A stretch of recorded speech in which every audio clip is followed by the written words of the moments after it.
James and Lisa had been together for a while, and he loved how thoughtful she was. She wasn't the kind of woman who always asked for expensive gifts, nor did she pressure him to spend recklessly. In fact, Lisa often reassured him that love mattered more than money. One evening, Lisa planned a surprise for James. She invited him over to her place, saying she had cooked his favorite meal.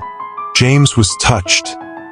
Finally, a night where he didn't have to spend a dime. When he arrived, he was greeted by the warm aroma of home-cooked food and the soft glow of candlelight.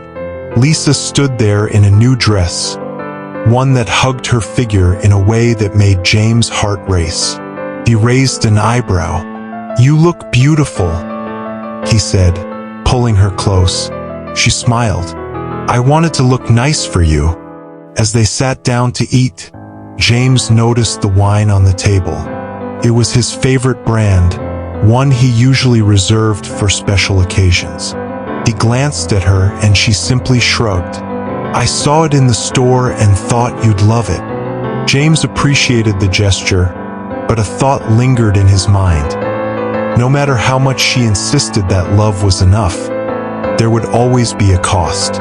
Even with the best intentions, moments like these reminded him that relationships required effort, and as the man, he would always find himself spending, whether on gifts, dates, or small things to make her happy. After dinner, they curled up together on the couch, Lisa resting her head on his chest while he absent-mindedly traced circles on her arm. The warmth of her body against his was comforting, familiar. She tilted her head up to look at him, her soft brown eyes filled with something deeper than just affection. "You take such good care of me, you know that?" she murmured, pressing a gentle kiss to his jaw. James chuckled. "I try." She shifted closer, her fingers trailing along his shirt, feeling the steady rhythm of his heartbeat. It was moments like these that reminded him why he didn't mind spending on her, because she never took it for granted. One thing led to another, and soon their slow kisses deepened, their bodies pressing together in a way that spoke of passion and familiarity. It wasn't just about desire, it was about connection. They made love with the unspoken understanding that this was more than just physical. It was a reaffirmation of what they meant to each other. Later, as they lay tangled in the sheets, Lisa ran a hand through his hair and whispered, "I don't need expensive things, James. Just you." But James knew the truth. Months before, when he had hit a rough patch financially, things had been different. He wasn't able to take her out as much, wasn't able to surprise her with gifts, and though Lisa never openly complained, he noticed the shift. One night, he had stayed over at her place and noticed a man's watch sitting on the dresser. It wasn't his. When he asked about it, Lisa had hesitated before brushing it off. "It's just my cousin's. He left it here when he visited."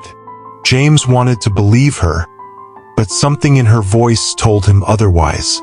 Weeks later, he found out the truth. Lisa had been seeing someone else, a man who could still afford to take her out, buy her gifts, and fund the lifestyle James had struggled to maintain. She swore it was just a mistake, a moment of weakness, and James, blinded by love, forgave her. But it happened again. The second time, there was no denying it. A friend had spotted Lisa at an expensive restaurant, dressed in the kind of outfit James hadn't seen her wear in months. She was with another man, laughing, sipping wine, leaning in too close for it to be just a friendly dinner. James confronted her, and though she cried, begged, and swore that she loved him, he couldn't ignore the truth any longer. Even when a woman had the best intentions, even when she claimed love was enough, when money ran low, love alone was never truly enough. And in the end, no matter how much he had given, it had never been enough to keep her.